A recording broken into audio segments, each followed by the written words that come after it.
지난 한 주 우리 사회를 가장 뜨겁게 달군 이슈가 뭐니 해도 바로 동계올림픽일 것입니다. 특히 쇼트트랙 경기에서 석연치 않은 심판 판정 때문에 우리 선수들이 피해를 보는 일이 발생을 했었죠. 그래서 마음속으로 정말 화가 많이 났었는데요.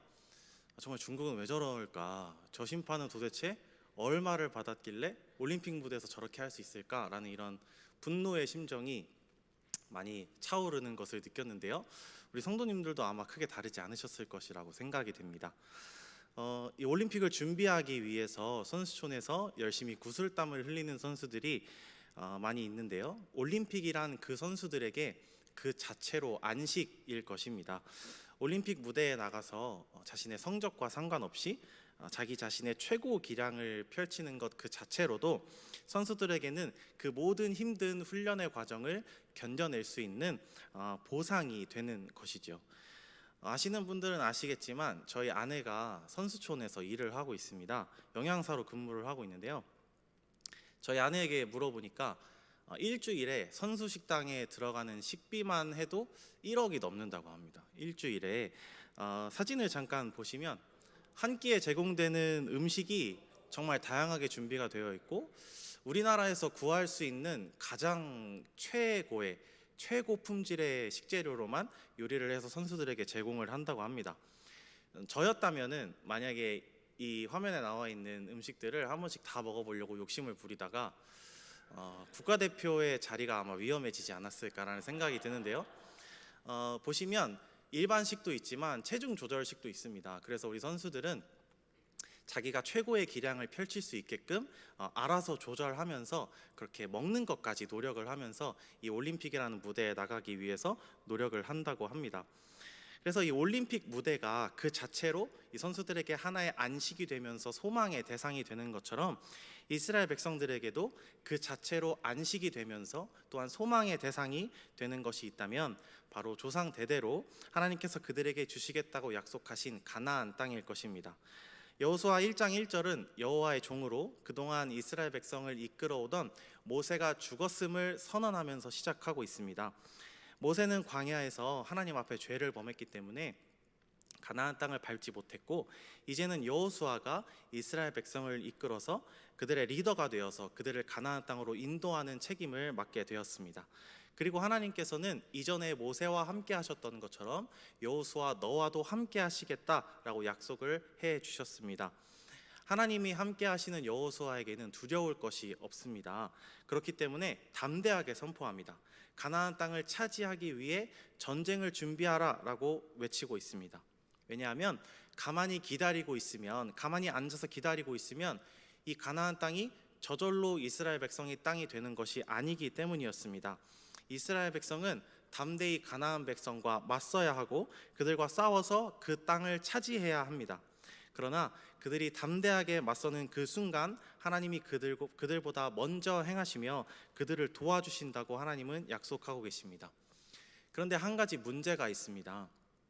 여호수아가 가만히 생각해 보니까 12지파 중에서 이미 2지파 반은 이미 땅을 차지해 버린 것입니다. 잠시 옛날로 시점을 돌아가서 민수기 32장을 나중에 살펴보시면 르우벤 자손과 갓 자손과 므낫세 반 지파의 이야기가 나오는데요. 이들이 모세에게 우리는 요단강을 건너지 않게 해주십시오라고 요청하는 이야기가 나옵니다.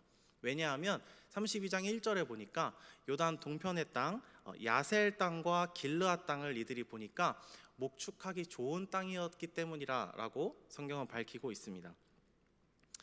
이 요청을 들은 모세가 정말 불같이 화를 냅니다. 그리고 그들에게 한 가지 전에 있었던 이야기를 그들에게 다시 한번 상기시켜주고 있는데요. 바로 가데스 바네아에서 이스라엘 백성이 12명의 정탐꾼을 뽑아서 가나안 땅을 정탐하러 보냈던 바로 그 사건이었습니다. 모세는 지금 이 2지파 반, 요단강을 건너지 않겠다라고 요청하는 이들의 요청을 가데스 바네아에서의 정탐꾼 사건과 동일선상에 놓고 비교하고 있습니다. 12정탐꾼 이 사건의 결과가 무엇이었죠? 반역을 일으킨 이스라엘 백성들을 하나님께서 보시고 진노하신 하나님이 그들을 40년간 광야에서 유리하게 하셨고, 출애굽의 1세대는 여호수아와 갈렙을 빼고 아무도 가나안 땅을 밟지 못했습니다. 그들이 다 광야에서 이렇게 인생을 마치게 된 끔찍한 결과가 있었죠. 르우벤, 또 갓, 므낫세 반 지파의 욕심이 지금 같은 상황을 불러오고 있다라고 모세는 질책하고 있습니다. 하나님의 약속의 땅은 이들에게 안중에도 없고요. 지금 여기가 우리가 살기 좋은 것 같으니까 우리는 약속의 땅이고 뭐고 우리는 여기에서 눌러서 우리가 잘하는 일, 우리가 할 수 있는 일을 하면서 살겠다라고 이런 요청입니다. 하나님께서 우리에게 조금 양보를 해달라 이렇게 이야기를 하고 있는 것이죠. 모세가 그래서 이야기합니다. 너희 형제들은 지금 목숨을 걸고 싸우려 한다. 그런데 너희는 어찌하여 여기 앉아 있으려 하는 것이냐? 어찌 이스라엘 자손이 낙심하게 만들어서 하나님이 주신 땅으로 건너갈 수 없게 하느냐? 너희도 너희 조상처럼 죄인의 무리로서 하나님을 더욱 진노하게 만드는구나. 모세가 이렇게 강하게 이들을 질책했더니 이 두 지파 반의 대표들이 다시 모세에게 나와서 이렇게 이야기합니다. 우리가 이 땅을 차지하더라도 스스로 우리의 용사들을 보내서 요단 저편의 정복 전쟁에 앞장서겠습니다. 정복 전쟁을 다 마칠 때까지 절대로 돌아가지 않을 것이며 우리는 요단 동편의 땅을 받았으니 요단 서편에서의 기업은 모두 포기하겠습니다. 이렇게 해서 민수기 32장의 사건이 일단락이 됩니다. 그러나 여호수아의 고민도 바로 동시에 이 부분에 있습니다. 모세가 없는 지금도 이 두 지파 반, 이 사람들이 과연 정복 전쟁에 함께 할 것인가? 과연 이들이 이미 땅을 받았음에도 불구하고 그들의 형제들을 위해서 피 흘리기까지 이들이 전쟁에 함께 할 것인가? 라는 고민이 여호수아에게 있었습니다. 만약에 요단 동편을 차지한 이 두 지파 반의 사람들이 그 자리에 눌러 앉아 버린다면 모세가 경고했던 것처럼 하나님의 진노를 일으켜서 이 가나안 정복이 실패로 돌아갈 위기에 처해 있는 것입니다. 하나님은 여호수아에게 이렇게 말씀하셨습니다. 너는 이 모든 백성과 함께 더불어 일어나 요단을 건너가라. 하나님은 요단 동편을 차지한 지파들이 가만히 앉아서 전쟁을 구경만 하기를 원하지 않으셨습니다. 그렇기 때문에 여호수아는 요단 동편의 지파들에게 오늘 말씀에서 기억하라라고 이야기합니다. 너희가 모세와 맺었던 약조를 기억해라.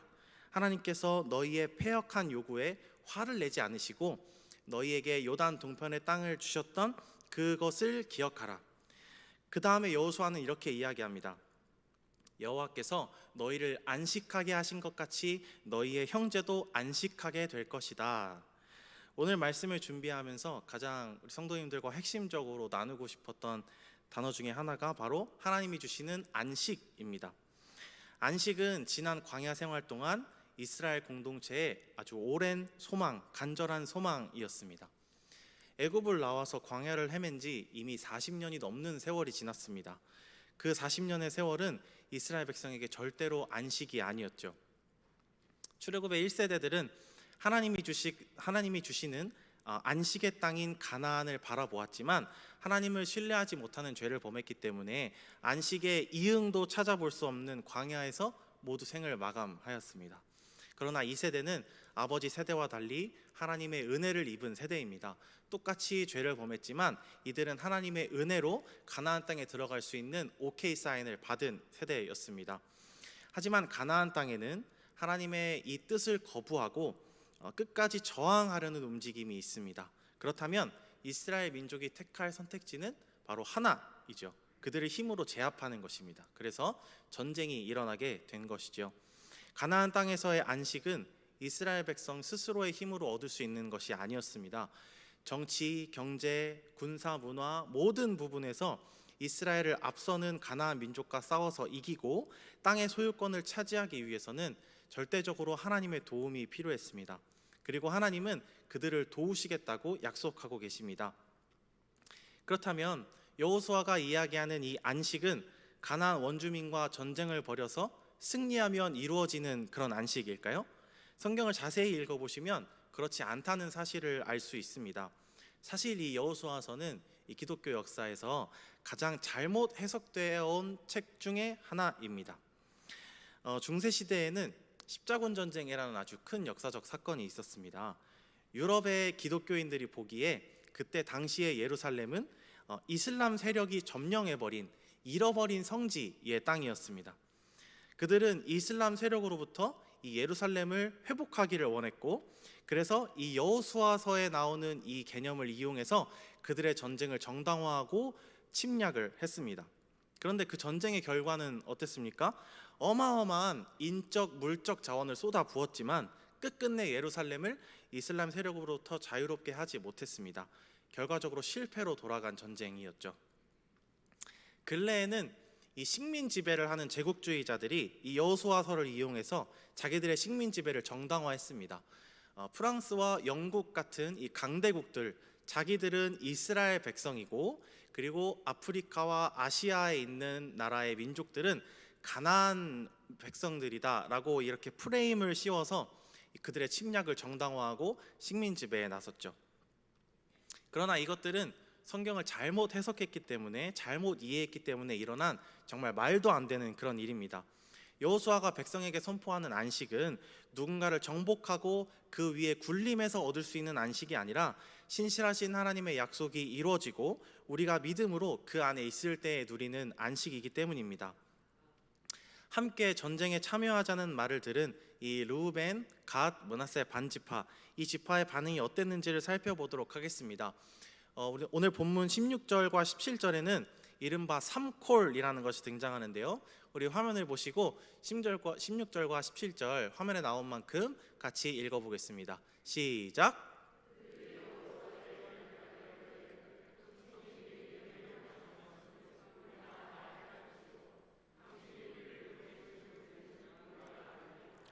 우리는 범사에 모세에게 순종한 것 같이 당신에게 순종하려니와. 이 삼콜이라고 말씀드렸는데요, 히브리어 단어입니다. 이 콜은 히브리어로 모든, 모두라는 의미를 가지는데요, 요단 동편을 차지했던 이 지파는 이 짧은 구절 가운데에서 3번이나 이 단어를 사용하면서 여호수아의 리더십에 따를 것과 이 전쟁에 우리가 함께하겠다라는 의지를 보여주고 있습니다. 제가 이 삼콜의 의미를 살려서 다시 한번 이 구절을 번역해 보았는데요, 이스라엘 백성이 여호수아에게 대답했다. 당신이 명하시는 모든 것을 우리가 행하겠습니다. 당신이 우리를 보내시는 모든 곳에 우리가 갈 것입니다. 또한 모든 일에 모세에게 순종했듯이 당신에게도 그러하겠습니다. 이렇게 이야기를 하고 있습니다. 이들은 아버지 세대보다 더 나은 믿음을 가지고 한 마음으로 약속의 땅에 들어갈 준비를 마쳤습니다. 하나님이 그 땅에서 주실 안식을 믿음으로 바라보면서 함께 나아간 것입니다. 이스라엘 백성은 그 땅을 정복하여 우상 숭배와 이방 문화에 젖어 있는 그 땅을 하나님의 통치로 바꾸어낼 것입니다. 우리에게도 정복해야 할 땅이 마찬가지로 있습니다. 무력으로 점령하는 것은 아니지만 우리는 그 땅을 믿음으로 또 복음으로 정복해야 합니다. 하나님은 각 개인마다 그리고 공동체에게 우리가 복음으로 정복해야 할 땅을 주셨습니다. 그 땅은 하나님께서 인도하실 때 우리가 복음으로 정복할 수 있습니다. 우리 성도님들은 세상에서 가장 어려운 전도가 어떤 전도라고 생각하시나요? 네, 저는 개인적으로 가장 어려운 전도가 바로 가족 전도라고 생각합니다. 저희 친가는 조부모님 슬하에 4남매가 있는데 저희 가정만 예수님을 믿고 다른 가정은 전혀 예수님을 믿지 않는 불신 가정입니다. 그래서 저희 아버지와 또 저희 가정에게 하나님께서 안식과 소망의 대상으로 주신 정복해야 할 땅은 바로 이 불신 가족들을, 예수님을 모르는 가족들을 하나님 앞으로 인도하는 것입니다. 하나님의 때를 알 수 없어서 가끔은 괴롭기도 하지만 끝까지 하나님의 때를 믿고 나아가고 있는 중입니다. 이렇게 각 개인과 공동체마다 그 상황과 그 목표는 다를지라도 우리가 믿음으로 그 땅을 정복하기 위한 방법을 오늘 말씀을 근거로 하여 나누고 말씀을 마무리하려고 합니다. 첫 번째는 담대하게 영적 전쟁에 나설 준비를 해야 합니다. 오늘 말씀을 나누면서 첫 번째로 살펴본 것은 여호수아가 백성에게 요단을 건너서 전쟁에 참여할 준비를 하라고 외치는 장면이었습니다. 우리도 마찬가지로 우리가 처한 영적 전쟁, 영적 목표를 확실하게 정하고 믿음으로 또 복음으로 그 목표를 차지하기 위한 전쟁에 나서야 합니다. 가나안 땅이 주인 없는 빈 땅이 아니었다라는 사실을 우리 성도님들 기억하시기 바랍니다. 가나안 땅을 차지하기 위해서는 하나님의 뜻이 이루어지는 것을 방해하는 원주민 세력과 담대하게 맞서야 했고 그들을 싸워서 몰아내야 했습니다. 우리의 삶에도 또 우리의 공동체 안에도 하나님의 뜻이 이루어지는 것을 끊임없이 방해하는 사탄의 세력이 있습니다. 그들과 당당하게 맞서는 여러분들이 되시기를, 또 우리보다 먼저 행하시는 하나님의 선한 손이 우리를 도우실 것을 믿으며 나아가시기를 주님의 이름으로 축복합니다. 두 번째로, 우리는 하나님의 약속을 기억하고 안식에 대한 소망을 품어야 합니다. 하나님은 여호수아에게 이전에 모세와 함께 했던 것처럼 내가 너와 함께 하겠다라고 약속을 하셨습니다. 그리고 여호수아는 자신의 사명이, 자신의 생명이 끝나는 날까지 이 약속을 잊지 않고 그의 사명을 완수했습니다. 요단 동편에 기업을 마련한 르우벤, 므낫세 반, 갓 지파는 모세와 하나님 앞에서 맺었던 약속을 잊지 않고 형제들이 기업을 차지하기까지 피 흘리며 함께 싸웠습니다. 그래서 이스라엘 민족은 분열되지 않고 하나님의 뜻에 따라 모든 지파가 이 정복 전쟁에 참여할 수 있게 되었습니다. 오늘 함께 예배하시는 모든 성도님들이, 또 우리 청암교회 믿음의 공동체 전체가 하나님께서 우리에게 은혜로 주실 그 땅을 바라보며 믿음으로 전진하시기를 축복합니다. 하나님께서는 그 땅을 정복할 수 있도록 우리를 인도하실 것이고 그 땅에서 우리에게 안식을 주실 것입니다. 하지만 영적 전투를 앞두고 혹시나 두려운 마음이 드십니까? 정복해야 할 적이 때로는 너무 강력하게 느껴질 때도 있습니다. 그러나 하나님의 약속의 말씀, 오늘 본문을 통해 주시는 은혜를 기억하시기를 권면합니다. 하나님은 반드시 우리를 도우셔서 하나님의 뜻을 우리를 통해, 또 우리 공동체를 통해 이루실 것이기 때문입니다. 우리를 당당히 서게 하시며 우리를 도우시며 우리에게 소망과 안식을 주시는 하나님과 동행하시는 우리 교회 모든 성도님들의 삶이 되시기를 주님의 이름으로 축복합니다. 함께 기도하겠습니다. 살아계시며 역사하시는 하나님 아버지, 오늘도 말씀을 주심을 감사합니다. 오늘 여호수아서 말씀을 통해 하나님께서 우리에게 소망과 안식을 얻기 위한 영적 전쟁 가운데로 우리를 이끄심을 바라보게 하시니 감사합니다. 우리를 도우시는 하나님의 선한 손 아래 우리가 거하기를 원합니다. 우리가 복음으로, 믿음으로 정복해야 할 그 땅에 결국 서게 하실 것을 기대하며 담대히 나아갑니다. 바라기는 우리 모두에게 주님께서 믿음을 더하셔서 담대히 영적 전쟁에 맞서게 하시고 우리를 도우시는 주님의 약속을 기억하고 신뢰하는 우리가 되게 하여 주시옵소서. 믿사옵고 우리를 구원하신 예수님의 이름으로 기도드렸습니다. 아멘.